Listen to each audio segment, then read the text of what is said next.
Hello, my name is Gilda Ragnar Ross, and I am the Glenbard Student and Community Projects Coordinator. I organize the GPS Parent Series with my colleague Jerica. I am thrilled beyond measure to be here with these beautiful students and with this amazing chef. I think if you looked worldwide, you couldn't have a more distinguished creative genius in our midst than Chef Duffy. And the fact that he was willing to come out in person to meet with you students and to be a part of GPS, I'm just thrilled. This will be a highlight of a very long career for me. So thank you, Chef. Thank you. I always like to mention what's upcoming because GPS is free to anyone everywhere. Next week, we've got a great program I want you to know about. We will be welcoming Dan Pink, who will be in conversation with a very distinguished author as well. Her name, she has written a book about balancing connections and relationships. Her name is Nedra Glower Tawib. The book is called The Balancing Act, Creating Healthy Connections Without Losing Yourself. That will be on March 17th at noon and 7 p.m. The following week, Ethan Sawyer will be with us. He's well known as the college essay guy, and he'll be talking about college admissions from the essay guy. And then the first week in April, we'll be talking to parents specifically about how to parent yourself first and really get your own life together so you can be the best parent you can possibly be. Parent yourself first, become the parent you want to be. We welcome everyone. Please go to the website, find programming that is for the very youngest, all the way to young adulthood. You will be inspired, you will be empowered, you will be educated, and these children deserve it. So thank you for your support of GPS. Without further ado, I have the honor of your introducer of our speaker. Come on up here, Ash. Ash Cornelison is from Lyons Township, and she is an award-winning student, and she's going to be introducing our very special guest speaker. So take it away. Hi guys. If you haven't met me before, I'm Ash. Chef Curtis Duffy is a world-renowned Michelin-star chef and the creative force behind three acclaimed Chicago establishments, Grace, Ever, and After. Many people were first introduced to Chef Curtis through the 2016 Netflix documentary For Grace, which followed the opening of Grace and told the powerful story of how an incredibly difficult childhood helped shape both the chef and the person he would ultimately become. Curtis opened Grace in Chicago's West Loop in 2012. The restaurant quickly became one of the most celebrated dining experiences in the world, earning the rare distinction of 3 Michelin stars, which it held for 4 consecutive years. It was later named the best restaurant in the world by Rob Report. In 2020, Curtis opened Ever, which has since earned 2 Michelin stars for 5 consecutive years, further cementing his place amongst the most respected chefs in the culinary world. In 2022, he opened the After Lounge, which was named one of the best bars in America the following year by Esquire. You may also recognize Chef Curtis from television. He has appeared as a judge on shows like Iron Chef and Top Chef. And if you're a fan of The Bear, a couple of the episodes were actually filmed inside Ever. Throughout his career, Curtis has received numerous honors, including 5-star ratings from Forbes Travel Guide, a 5-diamond rating from AAA, and the Best Chef Great Lakes Award from the James Beard Foundation. He has also been inducted to the prestigious Disciples Escoffier. I'm sorry. Curtis recently released his first book, Fireproof, a memoir of a chef. Mike Fumagalli, executive director here at Technology Center of DuPage, will interview Chef Duffy. Chef, we are truly grateful to have you here and are excited to welcome you to the GPS series and the TCD Culinary Arts program. Please join me in welcoming Chef Curtis Duffy.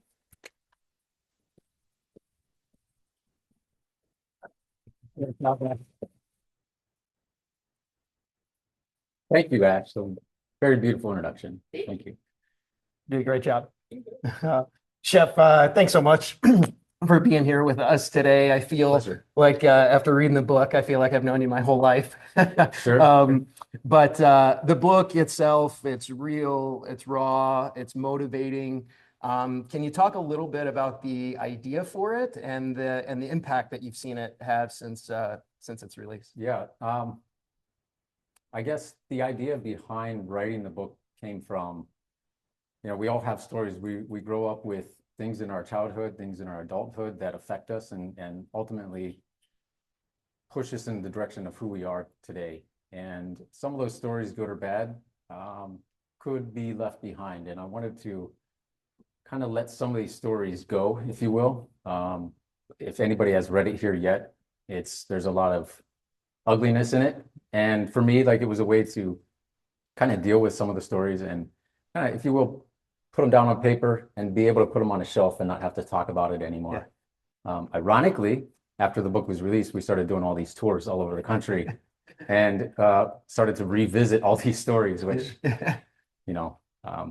kind of defeated the whole purpose of writing the book. But it's been great. It's been very therapeutic for me to be able to speak a little bit more on, these stories and how they shape and develop who I am for today, who I am today. Yeah. Thanks. Before you were running Michelin-star restaurants, you were a young budding entrepreneur. You started with selling, cinnamon-infused toothpicks, and you moved into cutting grass. Can you talk a little bit about those early kind of entrepreneurial adventures and how that has morphed into, being a restaurateur today? Yeah, I think for me, like, it was all about, I came from a very poor family.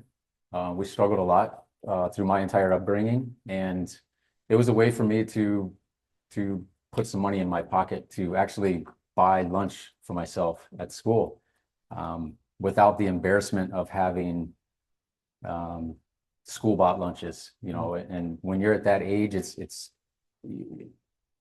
very embarrassing to have school bought lunches. But so I found a way to, I sold a little bit of cinnamon flavored toothpicks, I would take some of the money to reinvest it in buying more toothpicks and more cinnamon oil to then continue that profit, but also have enough money left over to buy lunch on a daily basis. And that led into, obviously, when I got old enough to cut grass and shovel snow in the winter times, and just finding ways to keep busy and finding ways to, earn money, if you will. That was the biggest draw for me, was finding ways to earn money, because ultimately I wanted to buy a car when I was able to, when I was 16, and that allowed me the freedom to, I grew up in the country, so having a car as a 16-year-old was very important. Ubers weren't around, taxis weren't around. The only way to get around was either walk, or if you're lucky enough, your parents will take you. But my parents worked full-time all the time, so it was really dependent on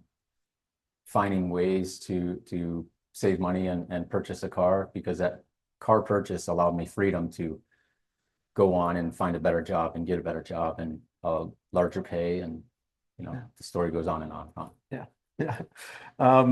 Your story in Fireproof, it's inspiring. It's about resilience. It's about rebuilding.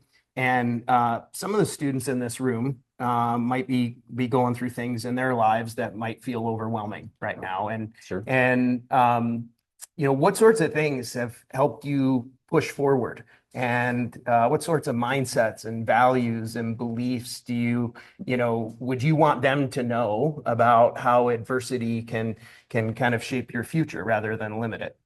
Well, I think with anything, it's important to find the passion in what you truly love to do. And, you might be sitting here thinking, like, this is what I ultimately want to do, but you might also love playing guitar. You might also love playing the drums. You might like painting. You might like photography. You might like a lot of different things, but what is the true thing that if you couldn't make any money, what could you do for the rest of your life? And that was always my position, is like, I was never driven by the fact that the restaurant was going to ultimately make money for me. It was driven from a fact that I couldn't see myself doing anything else but cooking. And if I was going to get paid for it, then that seemed to be a bonus for me, because that's how dedicated I was to learning and understanding cuisine. And it was just I couldn't get enough of it. Every single day was just a sponge. I couldn't get enough of it. So finding that inner drive and that inner fire, that inner passion is so important as a young child, as a young kid, to really find that and then start to pursue it. And, and then ultimately finding the discipline to pursue it. And it's not even the discipline in your day-to-day life, but it's in your day-to-day operations outside of the work side, right? There's a work-life balance. You have to be just as disciplined in your personal life as you are in your professional life. You have to do the things that make you uncomfortable. You have to do the things that you're not ultimately wanting to do every single day. You have to have that mindset that I do it anyways, regardless of the task, regardless of how you feel, you still have to do it. And I think that's always been my driving force was it's not about motivation, it's about the dedication and consistency of doing it every single day. Yeah. And you attended a school very similar to similar. Technology Center DuPage. It was called Johnstown Vocational School, JVS, right? Joint vocational Joint school. vocational Yeah. school at that time. And the school had a relationship with a golf course nearby. It was Muirfield Golf Course. You met a chef there, Chef Sousa, Yep. who was really powerful and impactful kind of in your early years. Tell us a little bit more about that experience. And, in many ways, our students can relate to that. Yeah. We have Medina Golf Club really close that we work closely with. They host the BMW Championship there. Our students have opportunities to engage in authentic work experiences there. So there's a lot of parallel between Right. opportunities that our students are experiencing Sure. now and some of the experiences you had. So can you talk a little bit more about that and particularly Chef Sousa and how he, really was influential in your life Yeah. at that time? So JVS for me is very similar to the setting here, except that we went to school full-time there as your junior, senior years. So it was your school, your home, you had your home school, which you all do, but we were there full-time. So Tuesdays and Thursdays, we actually operated a restaurant within the school where public can come in and eat. And it was a functional restaurant Tuesdays and Thursdays. There was a teacher there named Kathy Zay, and she's mentioned in the book. Kathy had a great relationship with John Sousa, who was the chef of Muirfield Village Golf Club. And every year they hold a memorial tournament that Jack Nicklaus held, the golf tournament. And she would bring students there every year, and it'd allow us to work there for the entire week. And I really fell in love with the golf club, the golf setting. I love the idea that I was coming from a troubled home, not a lot of money, but spending my days in these country club of lavish and the houses around you, just massive mansions with, elevators and Mercedes-Benz and Porsches parked out front. It was just like, this is what I wanted. This is what I want in life. And I was like in such awe to be a part of that. And I loved everything that they were doing at the time. And I kept bugging John Sousa to take me on the weekends to work for free. I said, I'll just drive up there and work for free on the weekends because I just wanted to be a part of it. And that was in my junior year. And then fast forward into the senior year, I continued to work for free. And then ultimately they finally did pay me. Yeah. I was coming there, Fridays and Saturdays and Sundays, and I would go back to school on Monday, but I was spending a lot of money on gas because it was about 45 miles away from where I was living one way. But the commitment for me was, this is how I'm going to ultimately get a job here. Yeah. Is to show my commitment to the place. And when the time was right, when I was finished with school and I was ready to start college, John Sousa took me on as his apprentice, as I went through an apprenticeship program through college. And the rest is history. I spent the next 6 years there, or I spent a total of 6 years there. And John Sousa was like one of the greatest teachers that I've had in my career to this day. Very fundamental chef, a chef that really would never say no to anything.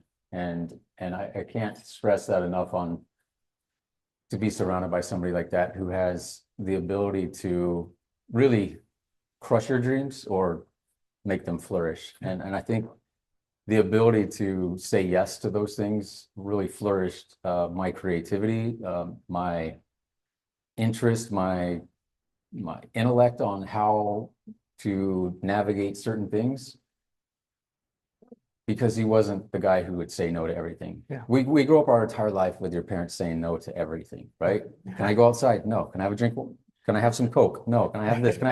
It's no your entire life. Yeah. And John Sousa was like always a yes man. Yeah. Of course, he said no to a lot of things, but nonetheless, if you wanted to buy lobster, if you wanted to get truffles, if you wanted to see things that you wouldn't see on a daily basis, absolutely, let's buy them, but let's have a plan for them. Let's do it responsibly. Yeah. And it gave me the ability to create and explore and understand the product better. And it was such a huge learning curve for me. Yeah. You know, thinking about these teachers that have been so influential, right?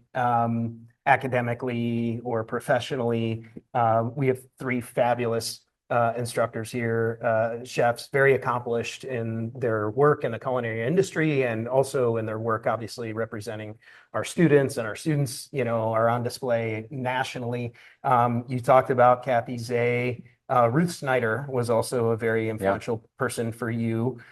Thinking about those teachers along the way, what would you share more broadly with adults that are mentoring students at this day and age and in this time period in their lives? You know, I always reach back to John Sousa because I wish there were more people like him that would have the ability to just say yes, and especially in the educational side of things, the ability to say yes and the ability to allow, and it actually it falls back to Ruth Snyder too, because she also would say yes and allow the students, you know, opportunity to kind of create their own thing. You know, there's home ec class. I don't know if that even still exists today, but home ec class for me when I was younger, it was cooking, sewing, ironing, doing like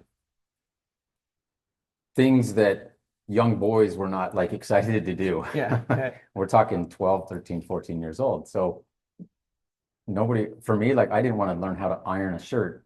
I didn't want to learn how to sew something, but those were so instrumental things for me at a young age that I use every single day. Like every single time I press a shirt, I think of Ruth Snyder. Yeah. And those moments. Anytime I have to sew something, I think of Ruth Snyder. But ultimately, like those teachers having those ability to say yes and no to things and allowing the students' creativity to come out as opposed to just saying no and shutting it down. Yeah. I think for me was astronomically huge. It was like untouchable at this point. You know, there's so many things that I relate back to those moments in my life on it almost on a daily basis that are so important to me. Yeah. You know, you start to, in reading the book, you see this continuum of your life kind of unfolding and these people marking very influential moments. And our young people here are in, you know, very similar types of situations and on a similar trajectory in many ways that builds toward their first job, right? And so you talked a little bit about the fortitude that you had and showing up and working for free when you could, you know, and there's so much about demonstrating what we call these essential skills, right? And sometimes things don't go the way that you want them to, and you got to figure out how you resolve conflict. And that like first job experience is really powerful in helping to shape you as a person and as a professional. You tell a story about the Buxton Inn in the book, and it being a kind of a pivotal moment where you learned about navigating, you know, issues in the workplace, challenges, conflict, and how that shapes your mindset and your beliefs and your values kind of as you go into profession. So you talk a little bit about whether it's the Buxton Inn or, you know, whatever first jobs they were, that and how the essential skills kind of, you know, developed for you and how they kind of molded you into the professional that you eventually became. Yeah, you know, as a young kid, my parents didn't teach me that in the workplace you're going to be surrounded by people that, one, don't like you, jealous of you, envy you, will steal from you, hate you, lie to you. They didn't teach you well, my parents didn't teach me any of that. So I had to learn that on my own. And one of those first experiences was working at the Buxton Inn, where I had purchased a set of knives with my own money, and my father had engraved my name on them, not to be lost. And you know, you get to a place where you start to leave your stuff at work because you're going to be there the next day. It becomes like a normal thing. You don't want to carry everything every single day. So I had left my knives there, and then, a few days later, a few of my knives were gone. One particularly that I was looking for. And I noticed at the time, nobody else had knives in there that were like mine. Mine were different. And the lady that I had problems with was an older lady than me, probably about 15 years older than me. Had been there for a while, and I see that she's using my knife, and I asked her if I could have it back, and she said, "This is not your knife." She completely just lied to me. Now, my father engraved it on the handle, which was a plastic handle. So she had taken the audacity to kind of melt the handle and smear the name off of it. It was so blatantly obvious that's what happened, whether it was through a lighter or a blowtorch, however she decided to melt it. But then started to use it, and as if it wasn't so obvious that it was mine. Yeah. I mean, when I bought it, was a set of 3. They were all identical. I have 2, you have 1.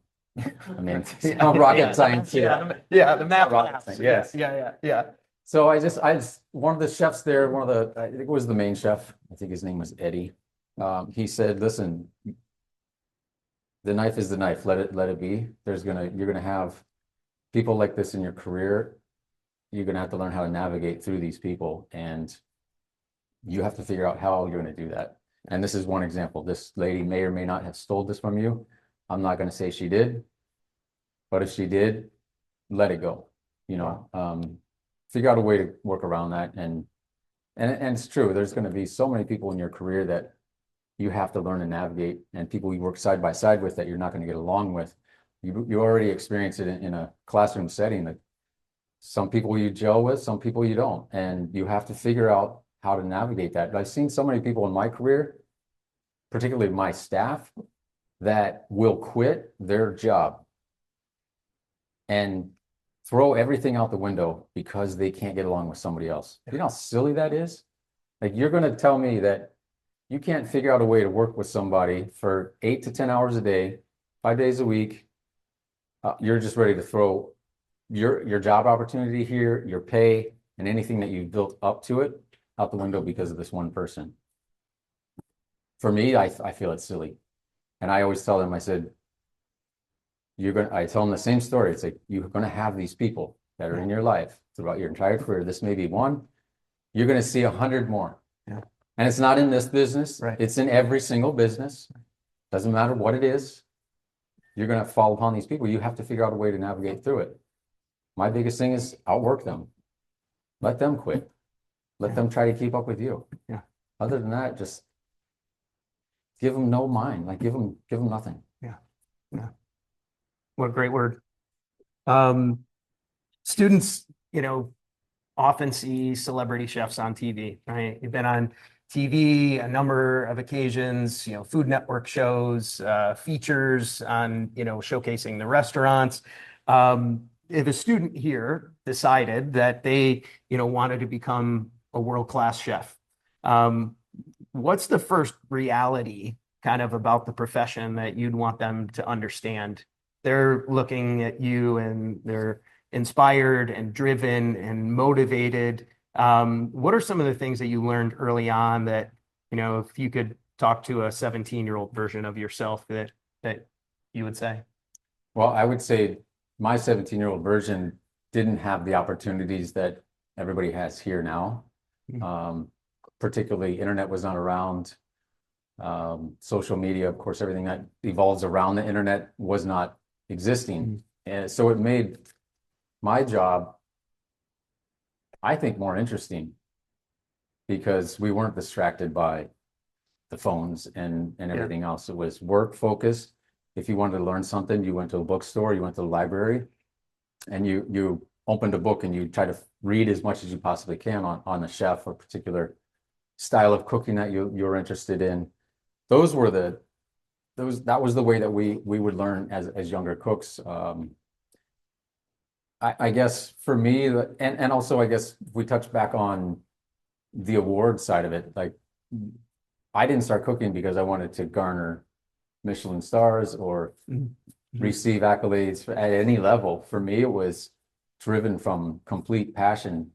In the early 80s, 90s, chef awards weren't really around. It wasn't a thing. And as we evolved as chefs, that, the TV and all of that's kind of made us who we are now, Yeah. which is, I'm not saying it's a good or bad thing. I'm kind of neutral with that. There's great opportunities with TV. There's great opportunities not being on TV. It depends on what you want. But I think if you want to be the chef that's on TV, I think you need to go into school of TV personality instead of the cooking side of it. Yeah. Because that's what they are. If you ask them to run a restaurant, could they run a restaurant successfully? I don't know. Can they break down a P&L and see where the money is and where it's spent and how it's spent and how do we save money? How do we spend less money here and there? And I don't know if they could do that. Yeah. But they would call themselves a chef. Sure. So I don't know. It's good and bad, if you will. I don't know if that answered your question, but Yeah. we're So all thinking kind of on the about, fence with it. yeah, it's thinking about chefs who can, right? Like a Yeah. Charlie Trotter, Sure. right? You spent some time around very accomplished chefs, both in Chicago, different areas around the world. Like, what sorts of things have you learned from them that has helped you to become a chef that can run a restaurant and Yeah. can have, world-class culinary experiences at the fingertips? Well, I guess I think it starts with that passion, that understanding that what is your ultimate goal? Is your ultimate goal to own a restaurant? Is your ultimate goal just to become an executive chef at a hotel or a resort somewhere that's tropical or is it, you want to own a bed and breakfast of your own, whatever level it is.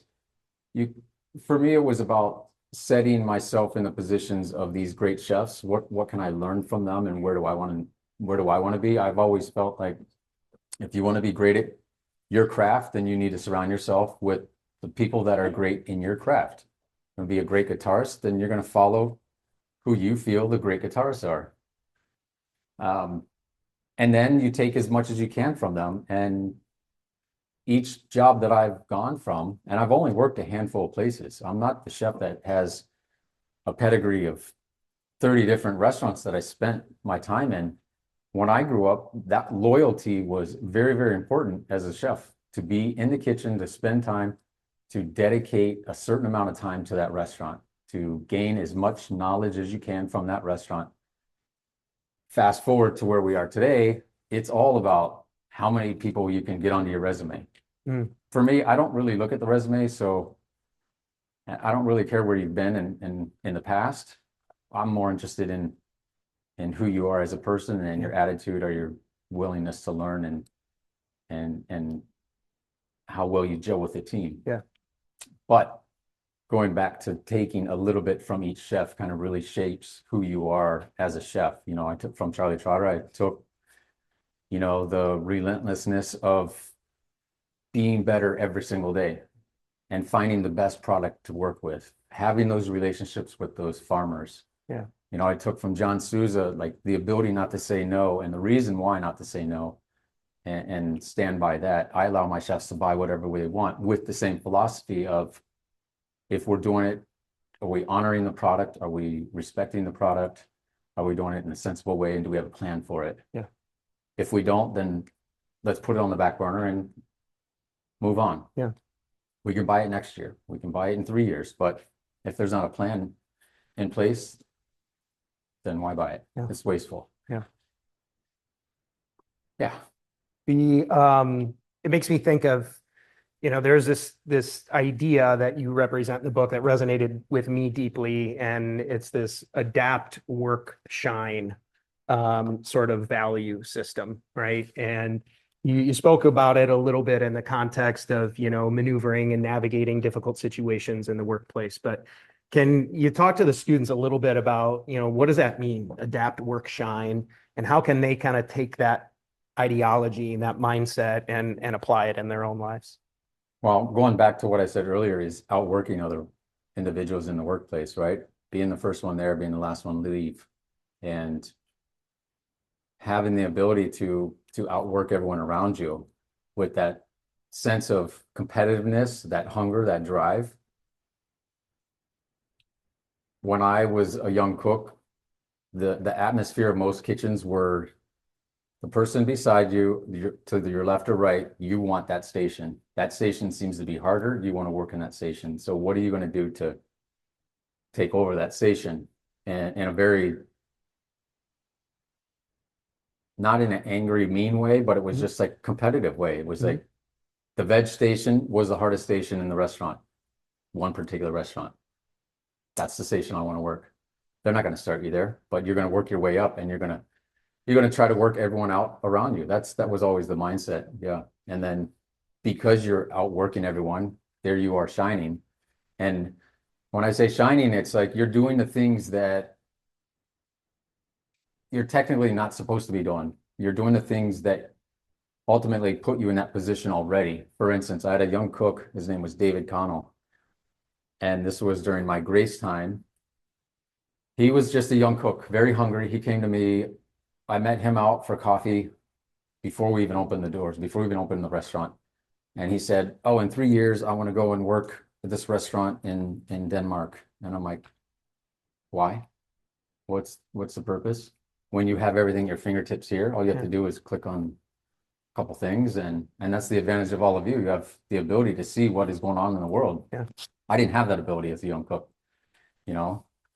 So they have this ability to kind of really see what's every single restaurant in the world is doing by Instagram or Facebook or whatever other platforms that they're using. Yeah. So David says, "I want to work at this restaurant," and I convinced him. I said, "You don't need to, you know. Yeah. Find a restaurant that you're going to commit yourself to and spend 5 years there, and head down, focus, put some roots in." He ended up coming on to Grace, and he spent 5 or 6 years with me.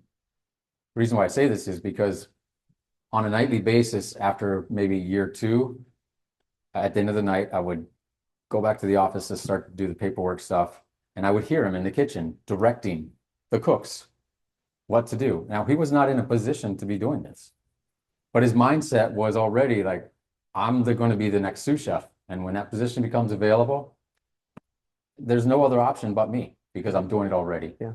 And that's exactly what happened. He went, he outworked everybody around him. He shined. And when it was time to be in that position, of course it was his position. You know, he was already doing it. Yeah. Yeah.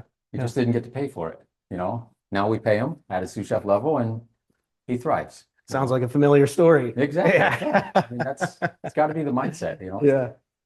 Yeah.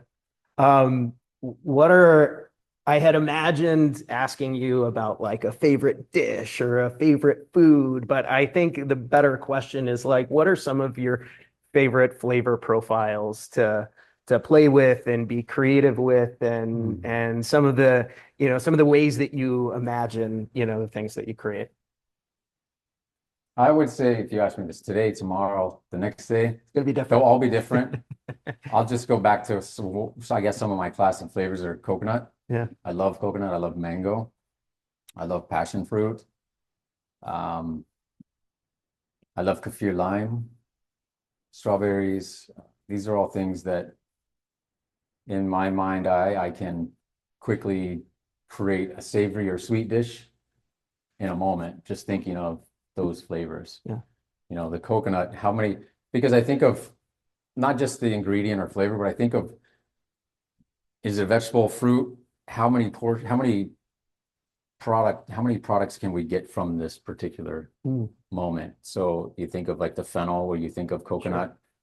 What can we use from the coconut? How many different versions? How many different stages of coconut are there? And can we showcase them in a dish that's interesting without confusing, or I guess confusing the diner, because it is just coconut. Yeah. And we can showcase, 15 different versions of coconut in one dish without really having to add anything else to the dish. Yeah. But that's the way that we really think about the products. And in my mind's eye, it's always, you could probably eat everything, can be paired with anything. Yeah. As long as it's done in a particular way. Different levels, if that makes sense. Yeah. Yeah. Are the menus at Ever and Grace, how often are they changing? Or is it daily? Is it weekly? Is it seasonally based on, the product that you can acquire? Or... Yeah.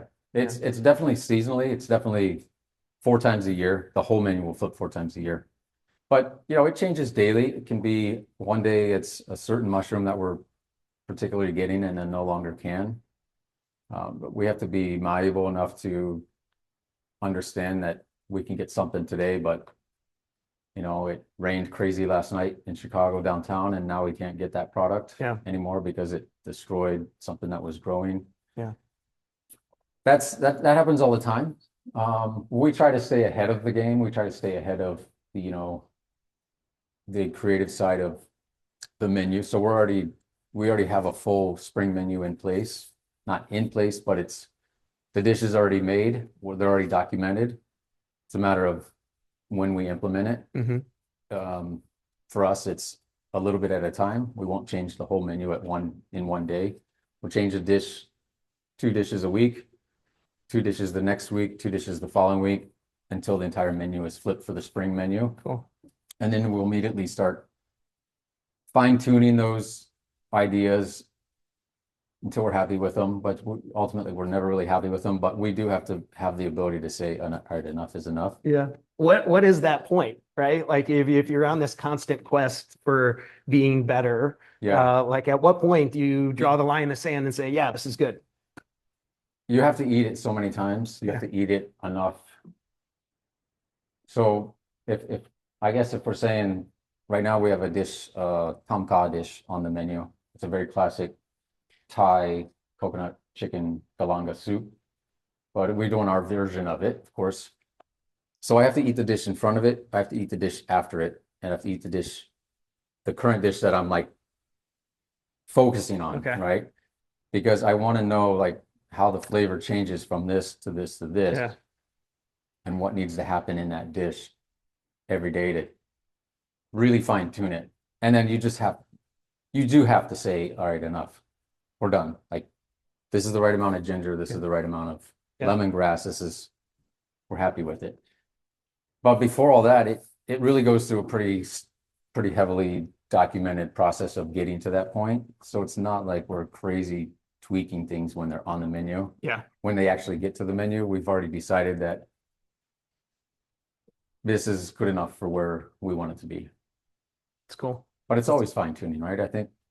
It sounds very surgical in nature. Yeah. Right? Like it's very precise, right? But at some point it is in a place where you're proud of it and proud to put it in front of somebody and proud to watch them enjoy it. Absolutely. Yeah. Otherwise, it would never make it on the menu. Yeah. We just scratch it, find something else. Yeah. Do you get an opportunity to interact with guests in your restaurant? And what is what's that experience like of seeing, the ideation of a dish all the way to being in front of someone and getting to observe them experience what you have created and imagined from, obviously long before the time that it's in front of them? I interact with guests every single night, every day I'm in the restaurant. Of course, part of their experience is coming into the kitchen after their meal. They'll be escorted out of the restaurant into the kitchen to say hello to, whether if I'm there or not, they'll say hello to myself or the chef de cuisine. Part of that experience is that, explain to them how the kitchen works and the way it was designed and why it was designed a certain way. And, a lot of people have seen the bear, so they want to see and they want to stand where certain people have stand in the restaurant. Sometimes they want to polish forks like Richie polished forks. And it's the most bizarre thing, but it happens. It happens on a daily basis. So, we do entertain all of that. And, it's rightfully so. It's their home for the night, and we want them to feel comfortable enough to be there and to do the things and ask the things that they want to ask. Yeah, of course. Yeah. Each of the students are going to get a copy of the book. When they read it, what do you hope that they take away from it? I think for me, it's about, we wrote the book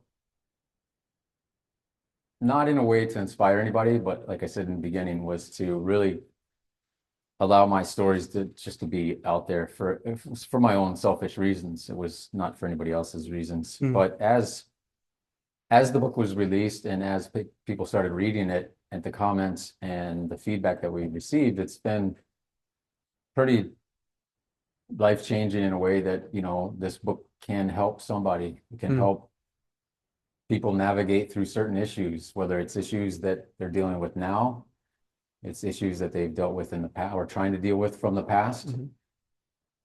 You know, I hope if we touch one person out of everybody in here, then that's a win for us, for me, you know, just to be able to help somebody navigate, you know, their hard times, you know. Well, it's certainly done that for me. I'm sure that it will for the others in the room that have an opportunity to read it. Sure. We curated some questions from the students beautiful. too. So Great. most of our dialogue is what I have created, and so now I want to give the students an opportunity Awesome. to ask some questions. So I have some of them here, and we'll just kind of roll through them with the time that we have Okay, left. All sure. right. You want to call them out as you read them? Yeah. Who wrote that one? I get Um, embarrassed real quick. yeah. So has there ever been a point in your career where you felt that you couldn't succeed? And if yes, how did you push through that stopping point? Consistency.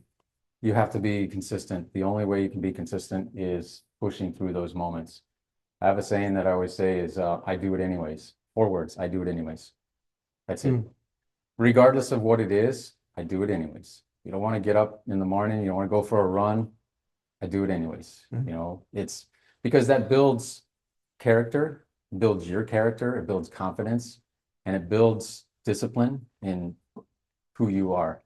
And if you're not showing up for yourself every single day, no matter what you do in your career, it's never going to flourish because you have to show up every day for yourself first. And showing up for yourself every single day means that you will find a way, no matter what, to get the job done.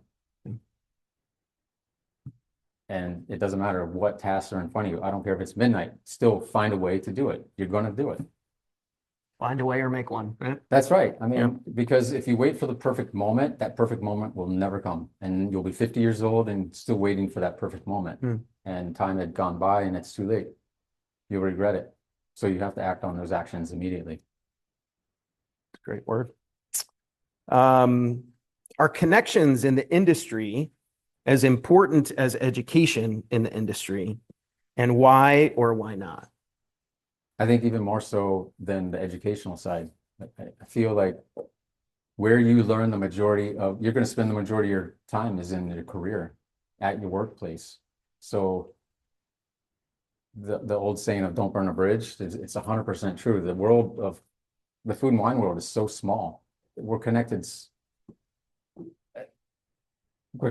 so heavily to one another that you burn one bridge, it will burn multiple bridges that you're not even aware of.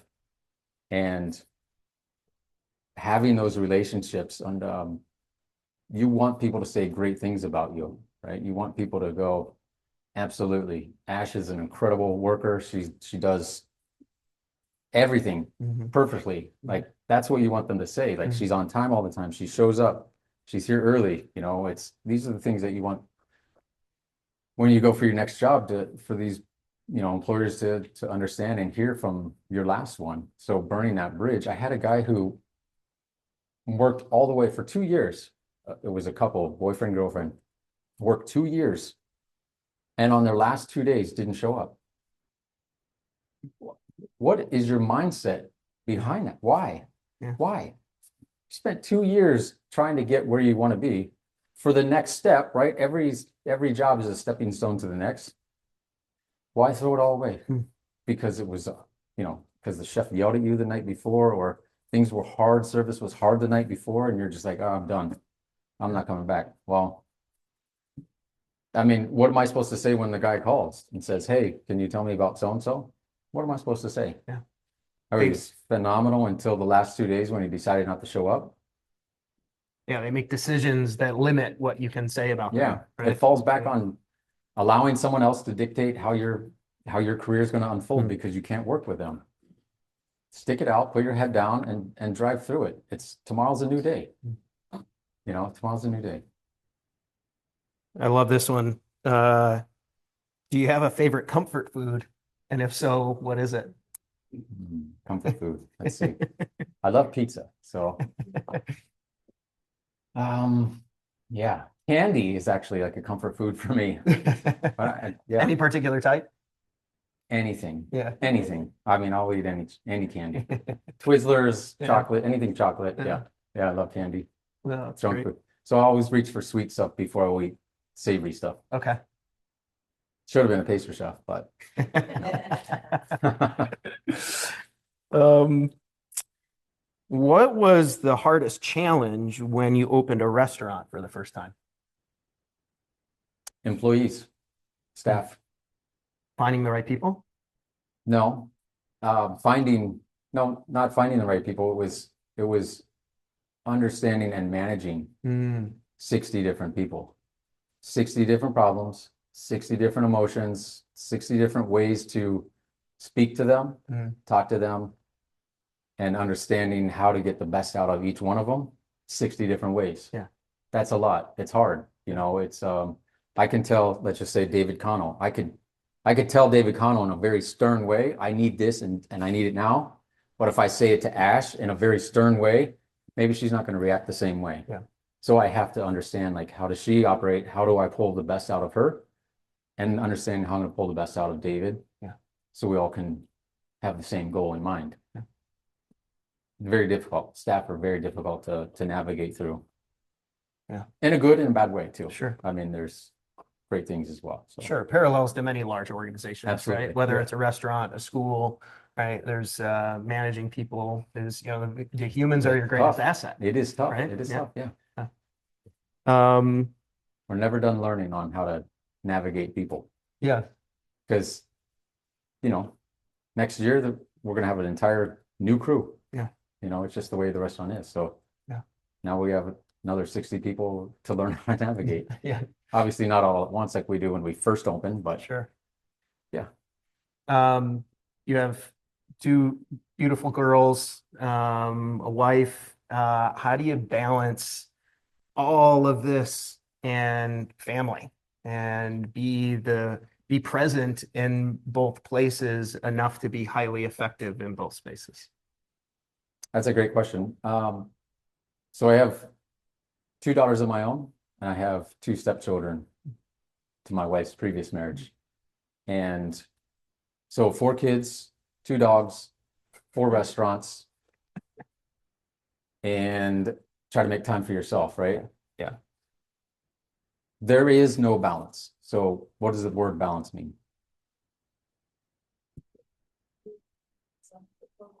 Right. To have balance is to like stay in one place and just, you're not either left or right, you're just like there.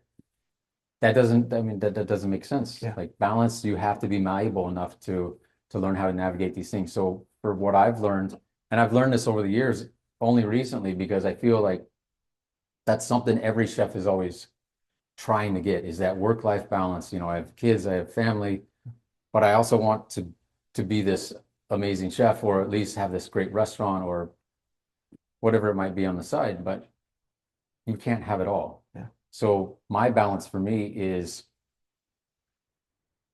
I guess the word being present is the most important. It's when I'm with my wife, I'm with my wife. I'm not answering emails. I'm not answering text messages. That's my time. When I'm with my kids, the same thing. Yeah. When I'm at work, I'm at work. Yeah. I'm doing work things. When I'm here, I'm doing this. That's for me balance. Yeah. I'm not worried about is my phone buzzing and who's calling me right now. Like, my commitment is here for the next hour and a half. This is my commitment. Yeah. That's it. That's all I can do. Being present in the Being moment. present in the moment. That's when I say, like, I also live between here and Miami. So when I'm in Miami, we ask, like, where do you go out to eat? I'm like, I don't. I stay at home. I cook at home. That's my family time. That's where I want to be.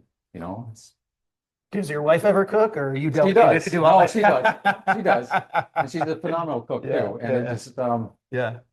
it's just, I don't go out because, I get enough restaurant stuff in my life. Yeah. That I don't need more restaurant stuff when I'm trying to, recharge my batteries, if you will. Yeah.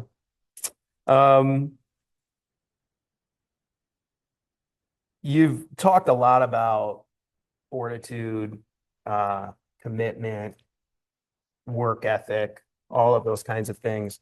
Um, when it comes to the technical aspects of being a chef, right? Knife skills, Yeah. knowledge of ingredients, flavor profiles, and how they combine. Um, how's the evolution of those skills kind of unfold? Obviously you're a person, you're still getting better at things on a daily Absolutely. basis, right? You're still, working hard and intentionally trying to improve different tactics or different techniques. Um, how does that continuous improvement and the focus on that kind of unfold through, has it unfolded through your career and for young people in the room, you know, how does the technical aspect of the field become something that you're always striving to improve and always trying to build upon? Well, I think first and foremost is understanding the very basics, fundamentals of cooking is the baseline of understanding cuisine. And I think it's so important that everybody has a really strong grasp on fundamental cooking techniques, because those are just building blocks to become a better chef.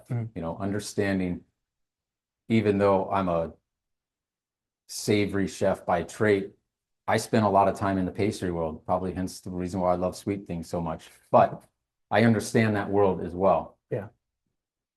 I understand the front of the house because I spent some time in the front of the house as well. I understand the wine side of it because I've studied wine programs and trying to be as versed as I possibly can in every aspect of the restaurant makes me a better chef, a better leader, a teacher, a better communicator. Because if I can go to the pastry chef and say, hey, I need a pastry cream, but I don't want it as thick as a traditional pastry cream, I have that knowledge on what it is, and I can communicate that to that person without struggle. Yeah. And having those fundamentals of cooking, it will only make you a better chef. And I see it so much in my career that somebody wants to be a sous chef, somebody wants to be the chef de cuisine, but when you ask them to do a certain task in the kitchen, it's like they fumble. They have no idea what to do. Can you tie a chicken? Can you break it down? Can you fillet a fish? Can you do some very basic, how to properly braise a piece of meat? But you want to be a sous chef who's leading the rest of my team. Yeah. It doesn't make sense. Like, that's why it's like so important to not rush to the next chapter, especially in the management side, right? As soon as you step into that managerial role, all of a sudden the cooking side of it takes almost a back seat because you're managing people, you're dealing with their problems and your problems and the restaurant's problems. When does it leave time to cook? Very little. Right. So understand that, like, having those fundamental cooking moments and in your repertoire at a young age is so crucial. Yeah. Because once you step into those positions, like, that learning curve starts to go down unless you're really dedicated on your time off to continue to learn. Sure. And most people, let's face it, most people are not going to do that on their time off. Yeah. I had a lady who worked for me who wanted to be a sous, and she changed direction, I felt like, every single week what she wanted. I want to learn butchery. I want to learn, the fabrication of fish, and I want to do this and this and this. And that's fine. We can teach you all of that. But my question to her was, have you done any of this on your own? No. Well, why not? You can get a whole fish in the supermarket. You get a whole chicken in the store. Why aren't you taking the time at home to do those things? Yeah. Makes sense. Like, but she relied so much on the restaurant to do that for her that, the ambition as a young cook, also, it's your responsibility to outsource those things on your own too. Yeah. And not just rely on someone else to do it for you or teach you. Yeah. You have really successful restaurants. The book, in the culinary world, you've achieved what many would characterize as success, right? But success also means different things at different points in life, right? Sure. What success means to you today might have, looked differently from when you were, on your cinnamon toothpick Yeah, for sure. entrepreneurial adventure, For right? sure. And so at this point in time, like what does success look like? And what does success in the future look like for you? Great question. Success for me right now is about, well, before it was about me. It was about my success. It was about,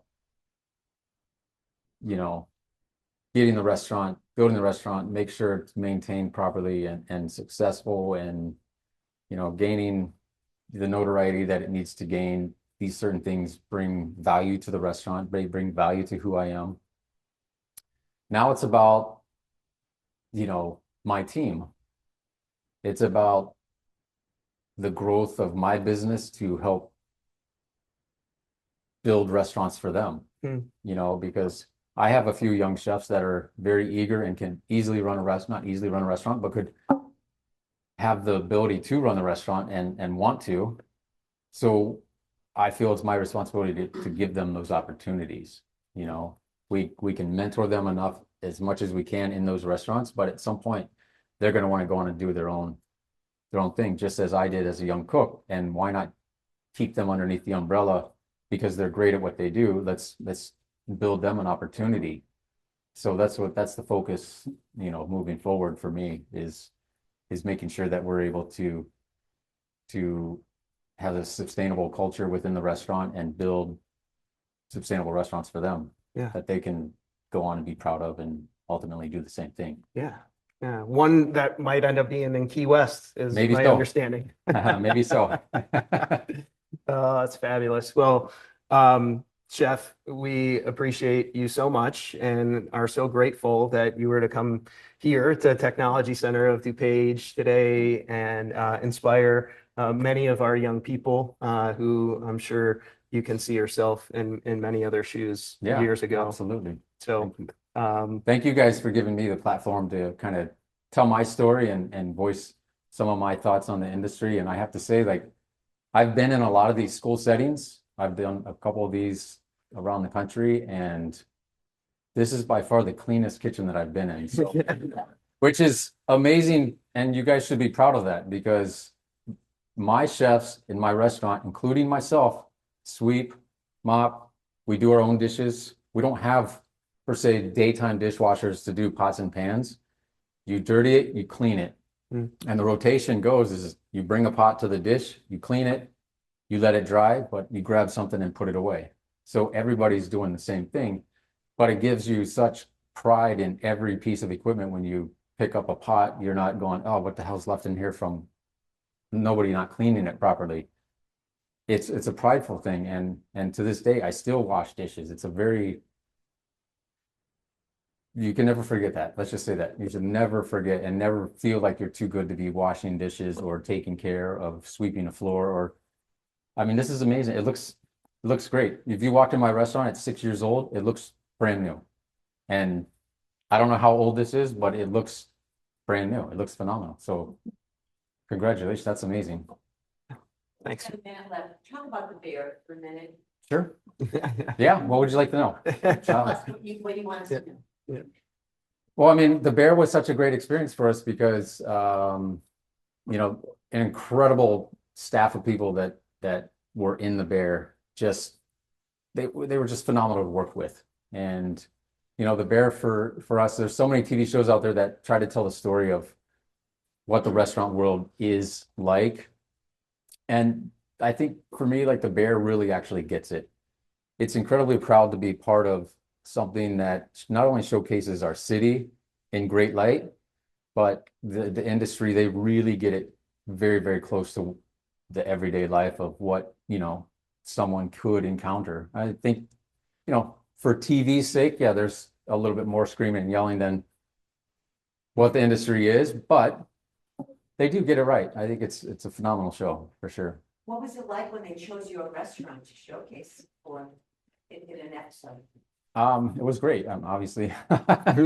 So yeah, it was phenomenal. They scouted the restaurant with about 12 people, and within the first 5 minutes, I mean, they also used Grace before as well. It's in some of the earlier scenes, but yeah, to have that restaurant showcased in their show is phenomenal. It's phenomenal. I heard you talk about taking advantage of opportunities that come your way. Yeah. This, you know, when I think about what Genius is, when I think about the students that we work with, it's really not GPA, it's not where you are on the classroom rank, but it's that student when an opportunity comes along, that I think I'll try that. Do you see that same kind of thing in the kitchen? Yeah, absolutely. I think that's the only way that breeds success is because it's easy to start something. It's easy to say, okay, I'm going to start this business. It's easy to do that. But it's like, how do you overcome the hiccups on a daily basis? It's like those opportunities, you have to take them. You have to take them. You have to learn from them and view it as a learning curve. Because, you know, Grace was such a huge restaurant worldwide. We closed the doors after 5 years because they had a really shitty business deal. And I wasn't willing to compromise what I had any integrity to continue on what I was doing. So for me, it was better to walk away. And when I walked away, the restaurant closed, as I knew it was going to. Best decision I ever made in my life because it put me in a different position, a different door, close one door, open the next. And it put me in a better position to where I am today. If Grace would have been open, maybe the opportunities wouldn't have come about as to where I am today. So I can only say that those moments, you have to take it and learn from it. You can be upset and angry at all these reasons why these things happened, but if you're not also internally saying, what can I learn from it and how do I apply it so I don't make those same damn mistakes again? That's where the win is.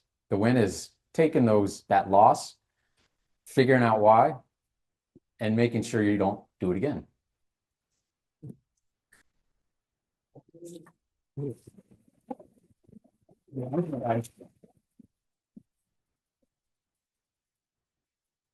Yeah, you got one? I think I know the answer, but the idea of these awards, you know, everybody talks about the Michelin stars and all of that compliments and stuff. When you look at your restaurant, you're doing what you believe is right. You're not chasing that star. No. Or making changes to try to earn that star or doing things like that. Not at all. So when I talk to students, I think it's important to kind of spin into this thing like, how does somebody, like you say, go and do hard work, but how do they go and get into like restaurants like yours and other things? What would be suggestions to try to get them to get more connections with people that are like, you know, very successful? Like Yeah. this? I think networking, putting yourself out there, come to the back door of the restaurant, knock on it. We get that all the time. People show up at the back door. When we were in the position of opening ever, we were in construction. I had a gentleman sleep in his car for 3 days out front of the restaurant and waited for me to show up. We were in construction. He couldn't get in. It was all just hard hats and steel and metal everywhere. Like there was nothing to see, but he drove up from North Carolina, spent 3 days in his car waiting to have an opportunity to say hello, introduce himself. I brought him into the restaurant. I walked him around and I didn't know he wanted a job. He's like, oh, I met you down in North Carolina years ago. I pretended like I remembered. I didn't. I meet a lot of people, sorry, but you know, I was nice enough. I gave him the time. I gave him 20, 30 minutes of my time to walk him around the restaurant. He was super excited about it. And at the end of my conversation with him, I said, if you know anybody who's looking for a job, send them our way. He's like, well, that's why I'm here. Okay, fair enough. Well, you didn't say that in the beginning, but that's amazing. So he spent 3 days waiting outside just to have that interaction. And we have people show up at the back door every single day knocking. Can I come here and work for the day? I'm looking for a job. Like, because it is hard to get through. Sometimes emails are this long and you just get buried in the very bottom. Be persistent. You got to be persistent. You know, you don't hear back from them. That's not a reason to stop. Don't give up. If it's what you really want, be hungry and persistent and go after it. No, I think that's great because I think sometimes now in the new era of how they're doing their jobs, they send them to like these online things, and I'm like, you know, the chefs are not on there doing that. You got to show up, you know, go there, ask, you know, to give your time, like you said, You Yeah. know it? Stage for a day, see what it's about. If they see your passion, then they're gonna continue. Absolutely, yeah. That's all, that's where it starts with, you know, it's like, it just shows the character that you're willing to show up, you have the courage to show up at somebody's restaurant in the back door to introduce yourself, say hello, I want a job here, what do I have to do? Great. I mean, I'll take that all day long as opposed to reading through a stack of resumes, which I don't do, but Awesome. Thanks again, Chef. thank you. Yeah, Of really course, appreciate it. pleasure, yeah.